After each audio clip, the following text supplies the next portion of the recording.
組10周年クイズ3万人に聞きました。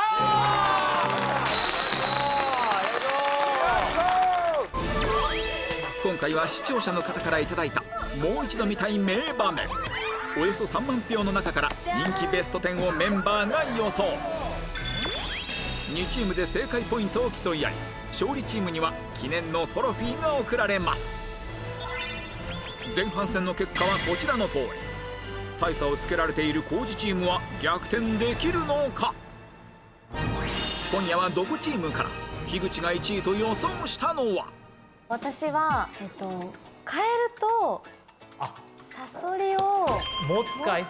カエルの貝は何回かあるけど、カナが多分一人勝ちした時じゃあ最初かな。みんなの反応が面白かったのと、あとやっぱカナの絶対的なこの強さ。カエルとサソリ、究極の2択で多数派に入るとそれを持たなければいけない駆け引き力が試される企画で、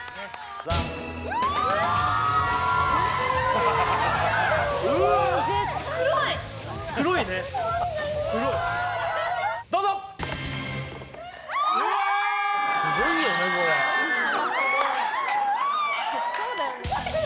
ちょっと5秒ね、みんな数えてね。5秒。あ、どうするんですかこれ。大丈夫、乗せたらこうなるから。ごめん、俺が今何秒持ってんだよこれ。面白いな日村さん。1、2、3、見て、4、5、早い。見てどうだった。どうだった。待って、どうだった。どうだった。感想聞かせて。気持ち悪い。見て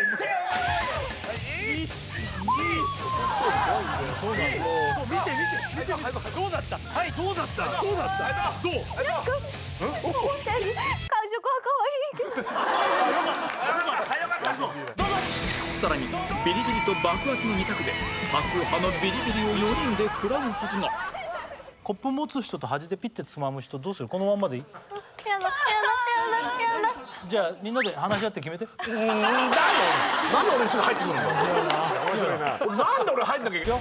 せーの、3、2、1、どうぞ。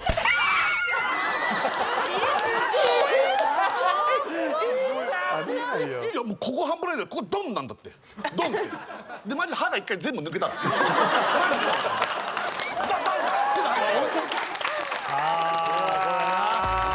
白かったね。そっか、もうカエルの印象が強すぎてさ、新内もこれ選んでたの。多分乃木中史上一番笑った収録これがだったんで。じゃあ普段物足んないな、やっぱカエルとか出てこない。ごめんね、今度からちょっとまたカエルとかやるわ。やろう。数々の名シーンが生まれた駆け引き女王バトルはベスト10にあるのでしょうか。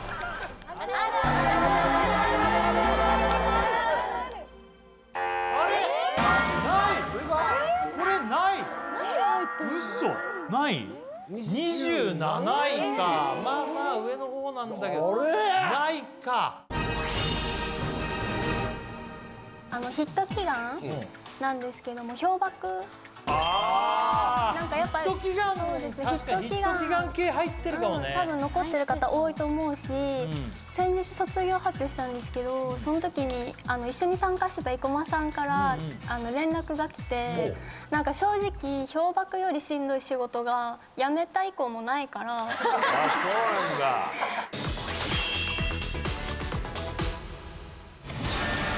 極寒の中行われたヒット祈願史上最も過酷と言われる氷の滝登りに登山部のメンバー5人が挑戦。苦しくて涙を流し立ち止まった生駒。これまでならここで諦めていたかもしれない。しかし生駒は再び動き出した。そしてついに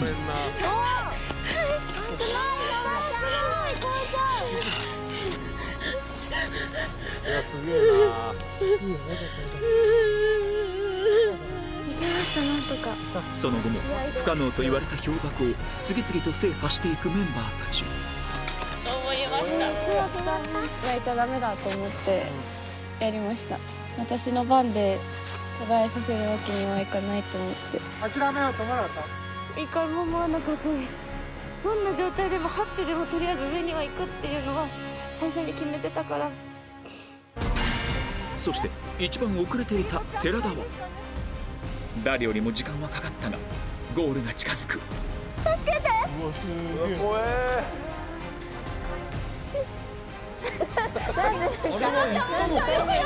頑張れ。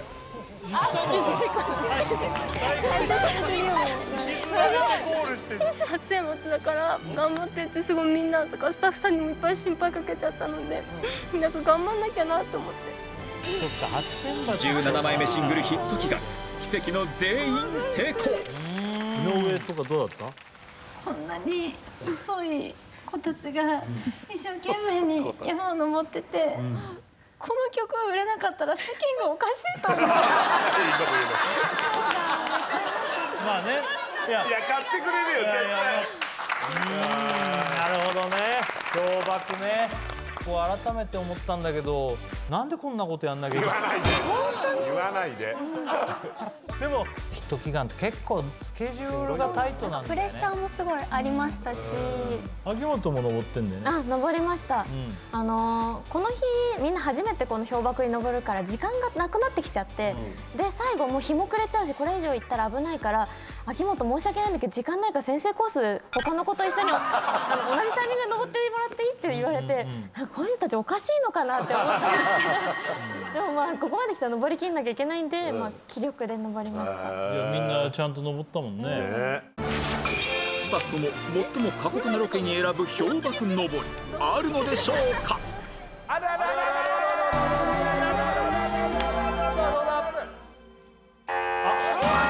ないんかい。嘘。37位。嘘。2016年のバレンタイン企画でバレンタイン企画ね。はいはい。斉藤飛鳥さんが誰からもらえなくて涙してはいはい、飛鳥ちゃんがね。懐かしいな。クールなイメージだったので、なんか意外な一面だなと思って。確かにあの回から確か飛鳥ちゃんって呼ぶようになったんじゃないかな。あ、そうなんだ。プレゼントをもらえると予想した先輩メンバーが立候補するバレンタイン企画。あ、来た。3人。うわ、3人だった。はい、3人前に出てきてください。どうぞ。なんでもらえると思った？ 2期生の中で一番最初に仲良くなったのがいいね、なんか。遠征して仕事で遠征してホテルとかでも一緒の部屋になって。嘘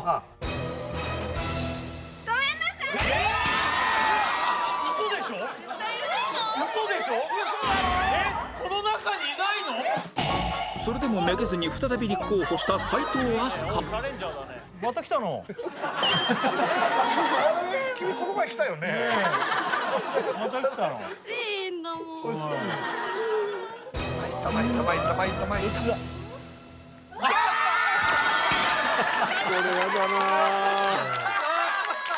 あれ？あれ？ちょっとごめん、帰ってもらって。ちょっとすみません、帰ってもらってよろしいですか。ショックが出ちゃう。やだよね。このカメラ。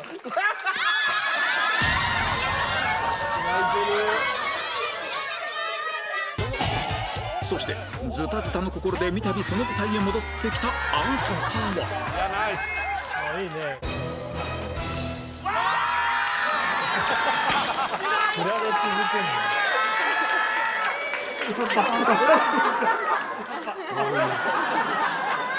の。もういいよ、だって。言ってたんだ、やっぱ。知らん。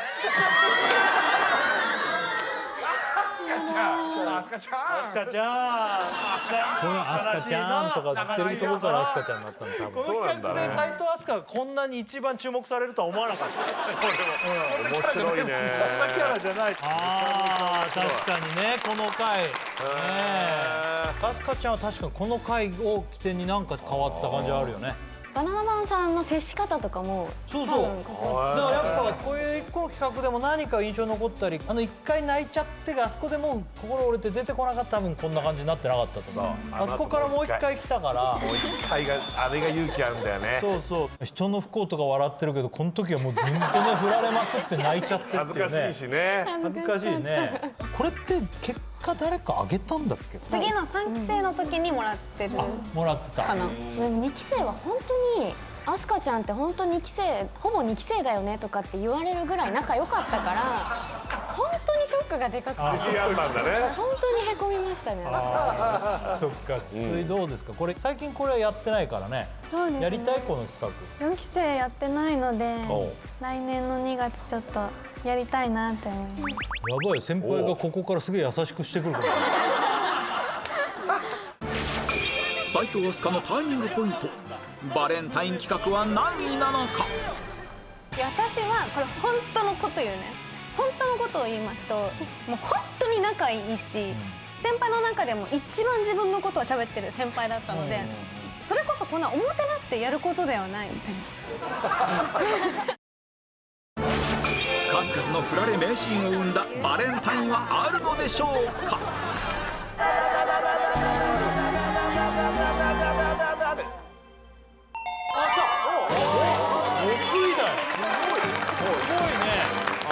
814票。黒石さんが初めて続く工事チームは黒石さんが誕生した秋元腹黒裁判をチョイス。周りの気を引こうとしてるんじゃないかと私は疑ってる。なるほどね。もう古典的な。でも逆になんで気を引いちゃいけないのかなって。白石さん顔面が今ちょっと怖すぎる。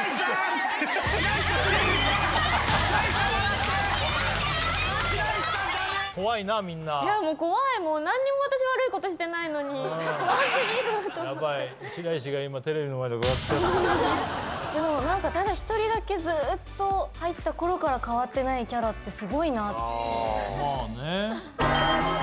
その順位は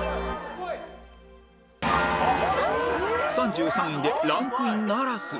私1位だと思ってトロフィーもらう気満々でいたんですけど。こっちやばいぞ。やばい。あ、そっか。トロフィーもらえないぞ。トロフィー欲しいよな。欲しいです。めちゃくちゃ反応遅いからみんな。対するどこチームが選んだのは乃木どこエピソードトーク企画。西野何かあんの？すごい弱いんですけど。西野は自分のエピソードの弱さに涙。太った後を見るのがすごい好きなんです。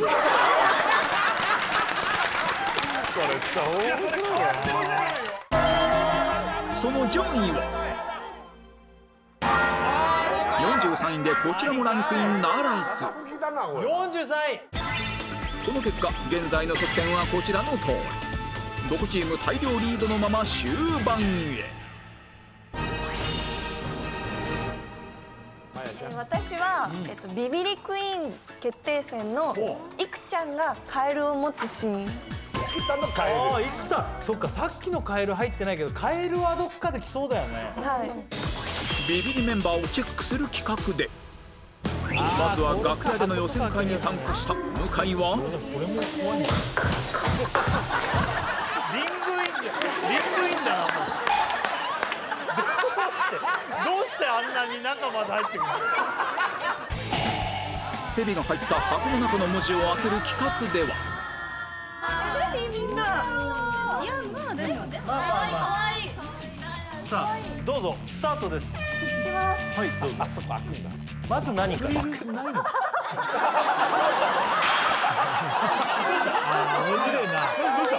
どうした？早くやった方がいいかもしれない。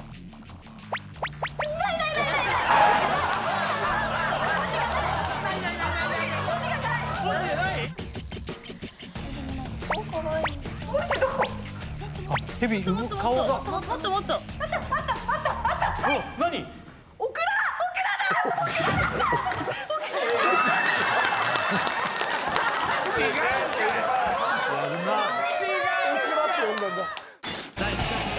そしてビビリクイーンとなった生田がカエルとの記念撮影という最強ビビリご褒美を獲得。じゃん。すぐ来てくれるよ。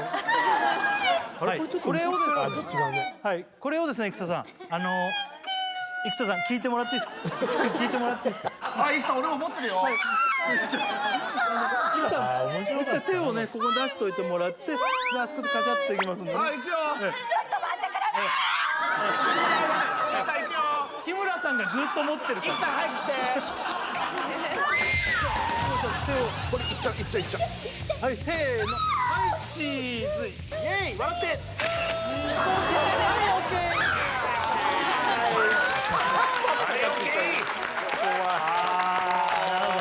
これそうだ、覚えてる。ビビリクイーン面白かったね、ゲームもね。まだ面白かったな、最高だな。パニック状態なんで、あんな近くにヘビがいると。あれそうだよね。こうやって抜くともう直でヘビだもんね、あれね。思ってるよりそこなんで。ね、あれもうちょっとでかいの用意した方がいいな。でもな。いやいやいやいや。ね、カプってくるぐらいのやつ。見たことねえよ。カプって噛まれるアイドル。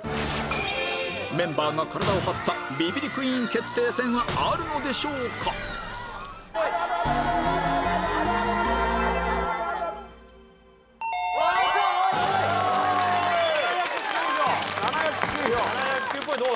いや、さすが和田。やっと湧きました。こっちのカエルが入ってんだ。そっか。だからそういうのあんだね。ここからは最終ターン。リードするドコチームはヤクボ。今回は催眠術の回をあった催眠術入ってるよ。そうなんです。あれはスタジオも超面白かった。そうですよね。いや、あれかかんない人もいたんだけど、ほぼほぼみんなかかってた。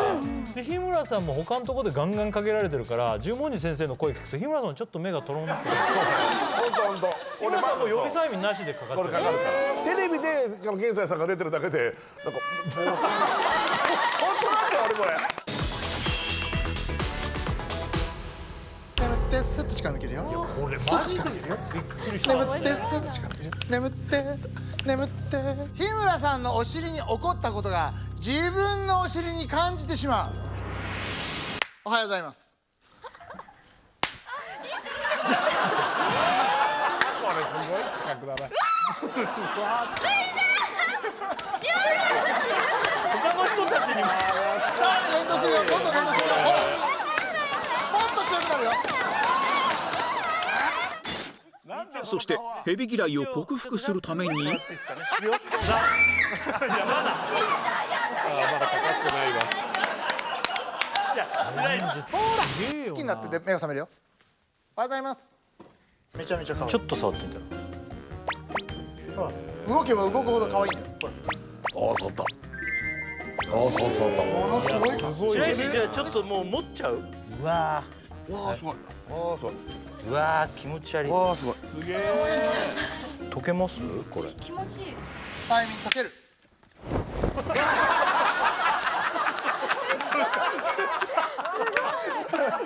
なんだ。大丈夫か。どういう状態なのこれ今。なんでダメだ。なんで今触ってたんだよこれ。3つ数えるとテンションアップ。3つ数えるとめっちゃ上がるよ。1つ2つ3つ。さらに上がるよ。ほらめっちゃ上がるよ。めっちゃ楽しいよ。どんどん上がる。上がる。楽しい。最高の気分で最後どうぞお願いします。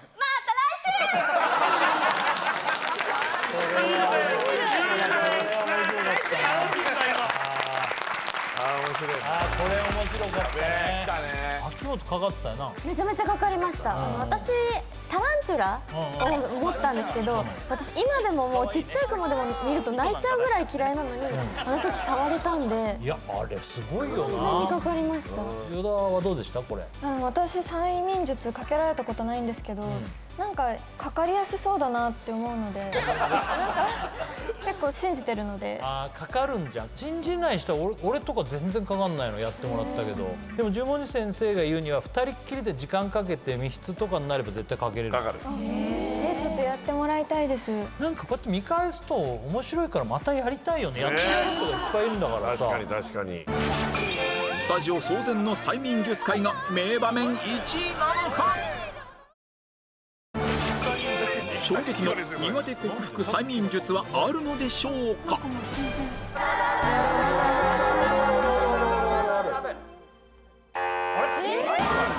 ないの？え、ないんかい。38位。工事チームいよいよ最後の回答。乃木坂オタクの久保が大逆転に挑む。私は乃木床の最終回あードッキリかは個人的に見ててもう涙も出ましたし、なるほど乃木坂ともうバナナマンさんともうみんなのこの空間がもう大好きで、番組ファンの方もここに入れるんじゃないかなと思ったので。2011年10月からやってきました乃木坂ってどこ、本日で終了です。そんな終わりです。急なんですよ。我々も結成したとこからでしたから、じゃあ一人一人ちょっと。この番組がなかったらここまでみんなは成長してなかったし、私も成長してなかったと思うので、すごく感謝してます。ありがとうございます。そう3年半しかやってないんだよ。そっか、乃木坂って3年半しかやってないんだ。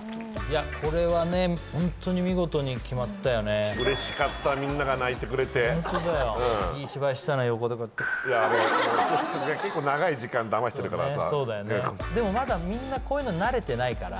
そうだね。今だったら1人ぐらい親おかしいぞみたいなことを言い出す子がいそうな気もするんですけど、本当にあの時でも誰も疑ってなくて、今考えてちょっと面白いなと思って。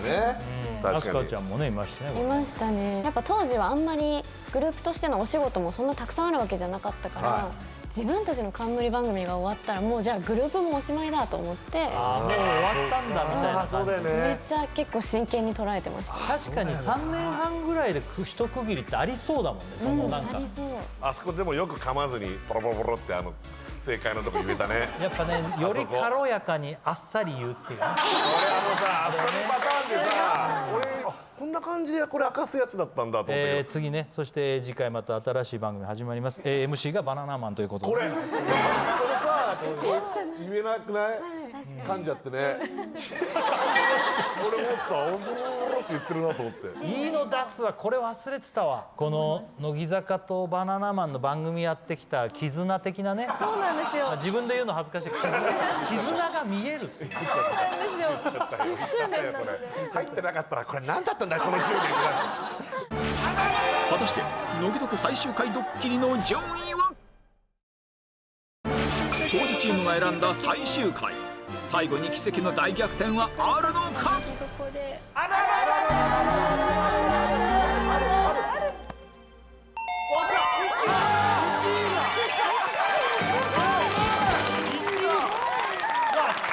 すごいね久保。いやもうなんていい番組なんですかね。なんかこれが1位を取れるって。ということで工事チームが見事逆転優勝。トロフィーは20周年で返還予定。俺あれ入ってんじゃないかなと思うんだけど、グアムと沖縄。やっと飛べた大縄。何か真夏さんの冠企画みたいな。絶叫王国だ。絶叫王国だ。絶叫王国だろ。すげえ。すごくね。マジであれやった方がいいんじゃん。またじゃあマジグアムとかを抑えて絶叫王国やるな。ということでベスト10はこちら。皆さんご協力ありがとうございました。グループ初のベストアルバムのタイトルがタイムフライズに決定。